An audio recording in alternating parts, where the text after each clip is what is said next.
और एक बात याद रखना, मतलब कोई भी प्रॉब्लम आपके साथ आ रहा है, आपको लग रहा है कि और बाद में ये प्रॉब्लम बढ़ जाएगी, तो वो टाइम आने पर सारी चीजें सॉल्व हो जाती हैं, उसके मतलब लेकर के उतना प्रॉब्लम में नहीं पड़ते हैं। ठीक है, तो आप जाकर के 8 घंटे भी वहां सही से पढ़ ले रहे हो, तो अगर घर पे आकर के 2-3 घंटे और एक्स्ट्रा पढ़ ले रहे हो, तो आप इतना बेस्ट, मतलब बहुत इतना है आपको नीट की तैयारी करने के लिए। और मेन बात, अगर पता है सारी चीजों को अगर आप फेस करते हुए अगर आप सिलेक्ट हो गए, तो पता है आप केवल एक गवर्नमेंट कॉलेज में नहीं जा रहे हो, आप मतलब पता नहीं कितनों के लिए एग्जाम्पल बन रहे हो यार। Hello, this is Suresh Patel and welcome back to my YouTube channel. आज हम इस वीडियो में डिस्कस करने वाले हैं, क्या गांव से सिलेक्शन होता है कि नहीं होता, अगर होता भी है तो क्या क्या प्रॉब्लम फेस करनी पड़ते हैं एक गांव से पढ़ने वाले बच्चों की।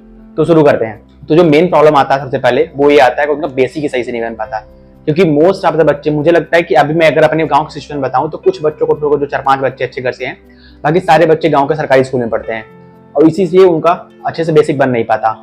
और फिर जब कहीं न कहीं से अगर उनको पता चल जाता है कि अच्छा हाँ इसके थ्रू ये बनते हैं, इसके थ्रू ये बनते हैं, कॉम्पिटिटिव एग्जाम के बारे में उनको पता चलता है, तब जाकर के जब वो उसमें पढ़ना शुरू करते हैं तो उनका बेसिक इतना ही वीक होता है, वो मतलब कॉन्फिडेंट नहीं हो पाते उस चीज के लिए। मेन प्रॉब्लम जो उनका होता है सबसे पहले तो यही हो जाता है, और फिर किसी तरह से वो लगता है नहीं करना है, शुरू भी कर देते हैं प्रिपरेशन, तो फिर असली खेल शुरू होता है। उनको कितने प्रॉब्लम फेस करने पड़ते हैं। सबसे पहले उनको न टाइम पे लाइट आती है, न इंटरनेट सही से चलता है, घर के काम काजों में उनको हाथ धरना पड़ता है जिसको टाइम वेस्ट होता है, गांव के आसपास के लोग जो टॉक्सिक माहौल बना रहते हैं उसका सामना करना पड़ता है उनको। सबको गांव में पढ़ाई का माहौल नहीं होता, कॉम्पिटिटिव, खास करके कॉम्पिटिटिव एग्जाम का, बोर्ड्स वगैरह तो हो जाते हैं, वो नहीं होता। फिर खास करके जो सबसे ज्यादा प्रॉब्लम फेस करनी पड़ती है वो लड़कियों को, क्योंकि पता है मतलब गांव में मोस्टली जो होता है यही होता है कि हाँ लड़कियां हैं, 12th करा दो, बीएससी करा दो, बीए करा दो, उसके बाद शादी कर दो। अगर वो कोई लड़की है जो जिद करके प्रिपरेशन करना स्टार्ट भी कर देती है तो उनको फिर बाद में बहुत सारी प्रॉब्लम का फेस करना पड़ता है। एक पे डिस्कस करेंगे, तो शुरू करते हैं। देखो ये तो सारी प्रॉब्लम हो गई, अब फिर आते हैं कि कैसे इन सबको टैकल करना है, आपको कैसे इन सबसे निकलना है बाहर, कि अब घर से रहकर प्रिपरेशन करके सिलेक्ट हो पाओ। तो शुरू करते हैं। देखो जो कुछ चीज बहुत नॉर्मल है, जैसे लाइट का प्रॉब्लम आपको हो रहा है, तो जब तक आपका घर पे मतलब लाइट है तब क्या करो कि आप नॉर्मल लाइट से पढ़ो। उसके बाद अगर लाइट चली जा रही है तो आप लैंप का सहारा लो, ठीक है, लैंप लो चार्जिंग वाला। जब भी लाइट नहीं है तब उसको जला करके अपना पढ़ाई स्टार्ट कर सकते हो, अपना पढ़ाई मतलब कंटिन्यू पढ़ सकते हो। ये हो गई लाइट की प्रॉब्लम। अगर जिनके पास इंटरनेट है तो सही बात है, उनको कोई प्रॉब्लम नहीं। इनके पास नहीं है तो उनके लिए बेस्ट है कि आप लैंप जला करके पढ़ लो। फिर आता है इंटरनेट का। देखो इंटरनेट होता है ना, प्रॉब्लम होती है कि दिन भर पूरा सही से नहीं चलता, या तो सुबह से चल रहा है, दोपहर में ऐसे टाइम चलता है। तो आप यही करो कि जिस टाइम सही से चल रहा है इंटरनेट उसी में आप अपना लेक्चर खत्म कर लो। मेरा जो पढ़ने का तरीका था यही था, जब इंटरनेट सही चल रहा है उसी समय आप लेक्चर देख लो। इसलिए मैं मतलब थोड़ा बैकलॉग ही मेरा रहता था, मतलब मैं जानबूझ के लगाता था कि हाँ ठीक है सर पढ़ाए तो एक दिन बाद में पढ़ता था, क्योंकि लाइव लेक्चर देखना मतलब इंटरनेट सही चले तभी लाइव लेक्चर आप देख सकते हो। तो अब जब का नेट इंटरनेट सही चल रहा है आप उस समय लेक्चर देख लो, बाकी के टाइम आपको जो बच रहा है आप उसमें सेल्फ स्टडी प्रैक्टिस पर अपना ध्यान दो, ठीक है। तो इंटरनेट का प्रॉब्लम आपका खत्म हो जाएगा। फिर आता है आपका क्या, ये वाली प्रॉब्लम जिसपे मतलब जो बच्चा घर पे है उनको जो मतलब थोड़ा वेस्ट उनका टाइम होता ही है घर के काम काजों में। घर के काम काजों में मतलब अगर देखो पूरी तरह से आपको मतलब बंद करना है, क्योंकि देखो अगर आप सही से टाइम नहीं दे पा रहे हो नेट की प्रिपरेशन में तो कोई मतलब नहीं, क्योंकि नीट मतलब एक इस समय का एक टफेस्ट एग्जाम बन गया है जिसमें आप अगर सही से टाइम नहीं दे रहे हो, पूरा अपना फोकस नहीं कर पा रहे हो तो कोई मतलब ही नहीं है। इसलिए मतलब आप सबसे अच्छा तरीका है कि आप लाइब्रेरी ज्वाइन कर लो। आपके आसपास 8-10 किलोमीटर के रेंज में अगर कोई कोचिंग मतलब लाइब्रेरी है तो आप उसे ज्वाइन कर लो। 8 घंटे की शिफ्ट मतलब लगभग होती है जहां तक मुझे पता है, तो आप जाकर के 8 घंटे भी वहां सही से पढ़ ले रहे हो, तो अगर घर पे आकर के 2-3 घंटे और एक्स्ट्रा पढ़ ले रहे हो तो आप इतना बेस्ट, मतलब बहुत इतना है आपको नीट की तैयारी करने के लिए। तो आप मतलब बेस्ट तरीका यही, क्योंकि आप घर पर रहोगे ना तो कोई ना कोई तरीका से मतलब थोड़ा ही काम के लिए बुला लेंगे और फिर आपका टाइम वेस्ट होगा ही होगा, थोड़ा के बहाने और करवा लेंगे। तो मतलब वो होता है सबके घर का है, ये करना पड़ता है। अगर घर पे रह रहे हो आपको तो सीजनल काम होते हैं कि हाँ कटाई चल रही है, बुआई चल रही है, कोई काम है तो आपको हाथ धरना पड़ता है। और वही घर वाले फिर जब रिजल्ट आएगा आपका सही परफॉर्मेंस नहीं रहेगी तो फिर आपको बोलेंगे हमने तो टाइम दिया था, आपने किया ही नहीं, तो पूरी जो होता है वो आपके ऊपर छोड़ देते हैं। तो मेरा कहने का मतलब यही है कि मतलब अवॉइड करो, कन्विंस करो घर वालों को कि आप मुझे टाइम दियो तो पूरी तरह से टाइम दो, मुझे पढ़ना है, नहीं अगर टाइम नहीं मिलेगा तो फिर नहीं हो पाएगा।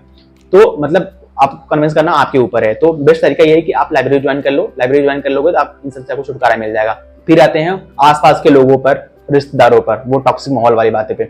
वो होते हैं यार मतलब बिना बेवजह कोई चीजें बताएंगे आपको और फिर आपको डीमोटिवेट करने की कोशिश करेंगे। जैसे मैं अपना एग्जांपल लूं तो जब मैंने फर्स्ट ड्रॉप लिया था तो मेरे घर के बगल काम चल रहा था, तो ठेकेदार थे, तो वो आए मेरे रिसेंट टेबल पर, देखे तो वो नीट का वो सैंपल पेपर रखा था, वो पीवाईक्यू वाला। तो उन्होंने देखा उसे, तो फिर उसमें बड़ा अक्षरों में नीट लिखा था। उन्होंने बोला तुम नीट की प्रिपरेशन करते हो क्या? मैंने कहा हाँ। बोले क्या लगता है तुम घर से निकाल लोगे नीट?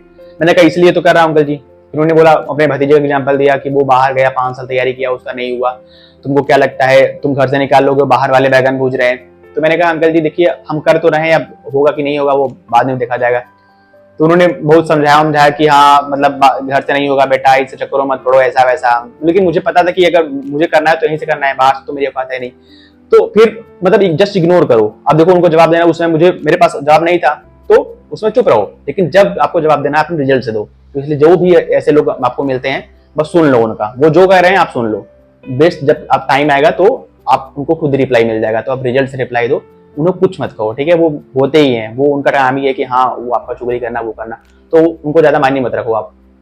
फिर ये हो गया। उसके बाद आते हैं कि पढ़ाई के माहौल पे। देखो दो चीजें होती है, एक बच्चा जो बाहर प्रिपरेशन कर रहा है, वो किसी ऑफलाइन कोचिंग या कहीं जा रहा है, तो इतने सारे बच्चों को देख रहा है ना, तो उसको एक माहौल मिलता है, उसको लगता है कि हाँ कंपटीशन है, मेरी तरह कितने बच्चे और आए हैं पढ़ने के लिए, वो सारी चीजें साथ साथ खुद देखता है, तो उसको कहीं ना कहीं एक अलग कंपटीशन दिखती है। और अगर घर से आप पढ़ रहे हो तो आप अकेले बैठकर क्लास कर रहे हो, ऑनलाइन लेक्चर देख रहे हो, तो आपको कंपटीशन नहीं दिखती है।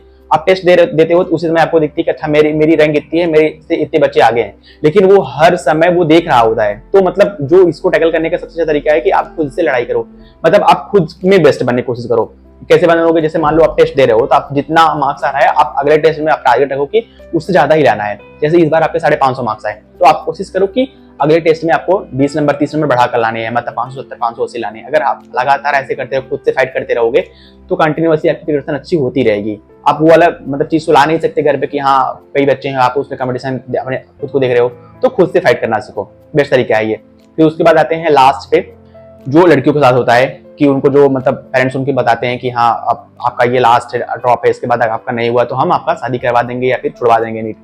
तो उनके लिए ये मेरा सजेशन है कि आप देखो खुद के लिए लड़ना सीखो, अपने पेरेंट्स को खुद कन्विंस करना सीखो, आप समझाना सीखो। क्योंकि पता है जो गांव के लोग होते हैं ना, अधिकतर लोग होते हैं जो पढ़े लिखे नहीं होते हैं, तो वो एक्चुअली एजुकेशन का मतलब समझते हैं। अगर आप खुद विश्वास उनको दिलाओगे कि हाँ पापा हाँ मम्मी अगर आप मुझे टाइम दोगे तो मैं मतलब कर लूंगी या कर लूंगा, तो वो मान जाते हैं यार सच में। और फिर एक पेरेंट्स जो होते हैं वो किसके लिए करते हैं? आपके लिए ही करते हैं। तो आप उनको समझाओ कि हाँ मुझे टाइम दो। और यार देखो मेन बात यह है कि वो जो बोल रहे हैं ठीक है आपको इतने दिन का टाइम हम दे रहे हैं, एक ड्रॉप का टाइम दे रहे हैं, तो आप मान लो, लेकिन आप अपना पूरा बेस्ट दो, आपसे जितना हो सक रहा है उतना करो। फिर आप उनको दिखाओ कि हाँ देखो पापा मैं मतलब घर पे प्रिपरेशन करके इतना मार्क्स लाई हूँ, और किसी एग्जाम्पल दो कि हाँ वो बाहर जाकर के भी नहीं कर पाया, तो कहीं ना कहीं उनको लगेगा अच्छा मतलब अच्छा कर रहे हो आप। तो अगर उनका विश्वास जीत रहे हो ना तो अल्टीमेटली आपको टाइम देंगे वो यार। ऐसा नहीं है मतलब पेरेंट्स वगैरह इतने वो नहीं होते, मतलब और तो होते हैं पूरा। जैसे मेरे पेरेंट्स जहाँ तक है वो उन्होंने मुझे पूरा सपोर्ट किया था, बीच में थोड़ी प्रॉब्लम आई थी पर ठीक है उन्होंने पूरा सपोर्ट किया था। तो पूरा आपके ऊपर होता है, आप जितना उनका विश्वास जीतोगे वो मतलब आपको टाइम देंगे, ऐसा कुछ नहीं है, टाइम भी देंगे आपको, जो भी प्रॉब्लम हो रही है उनको उसमें भी आपका साथ देंगे, ठीक है। तो ये सारी चीजें हैं। और मेन बात अगर पता है सारी चीजों को अगर आप फेस करते हुए अगर आप सिलेक्ट हो गए तो पता है आप केवल एक गवर्नमेंट कॉलेज में नहीं जा रहे हो, आप मतलब पता नहीं कितनों के लिए एग्जाम्पल बन रहे हो यार, कि समझ रहे हो। मतलब आप गांव से जब पहली बार सिलेक्ट हो गए तो सारे बच्चों आपके मतलब देख करके वो मोटिवेट होंगे, उनको लगेगा कि हाँ हम घर से भी कर सकते हैं प्रिपरेशन।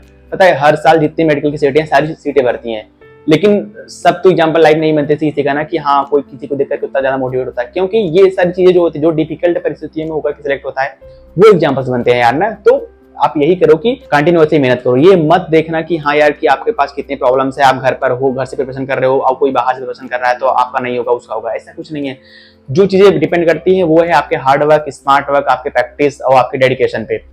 आप घर से भी कर सकते हो, ऐसा कुछ नहीं है, ठीक है। और एक बात याद रखना, मतलब कोई भी प्रॉब्लम आपके साथ आ रहा है, आपको लग रहा है कि और बाद में ये प्रॉब्लम बढ़ जाएगी, तो वो टाइम आने पर सारी चीजें सॉल्व हो जाती हैं, उसके मतलब लेकर के उतना प्रॉब्लम में नहीं पड़ते हैं, ठीक है। हर एक चीज का एक टाइम होता है, वो उसी टाइम पर होता है, तो ज्यादा घबराना नहीं है। मुझे फी को लेकर टेंशन हो कॉलेज का कि हाँ मेरे पास अभी जब बैच खरीदने के लिए पैसा नहीं है तो फिर मैं गवर्नमेंट भले फी कम होता है लेकिन मैं कैसे दूंगा, तो वो एक टाइम के बाद सच बता रहा हूँ वो हो जाता है। मैं उसका लाइव एग्जाम्पल हूँ, मुझे फिर अच्छी तरह से पता है कि मैंने कितना टेंशन लिया था। इवन मैं सेलेक्ट हो गया था फिर एक अलग ही माहौल था कि फी वगैरह कैसे जमा होगा, लेकिन सबका सोल्यूशन हो जाता है टाइम पर। तो कभी भी टेंशन मत लेना, बस जो आपके हाथ में आप करते रहो, ठीक है। तो मैंने अच्छे समझाया कि आपको कैसे नीट मतलब गांव से प्रिपरेशन करना है, और ऐसा कुछ नहीं है कि होता नहीं है सिलेक्शन, अच्छी खासी सिलेक्शन होती है, बस आपके हार्डवर्क पर डिपेंड करता है। चलिए मिलते हैं अगले वीडियो में, तब तक के लिए ओके बाय, थैंक यू।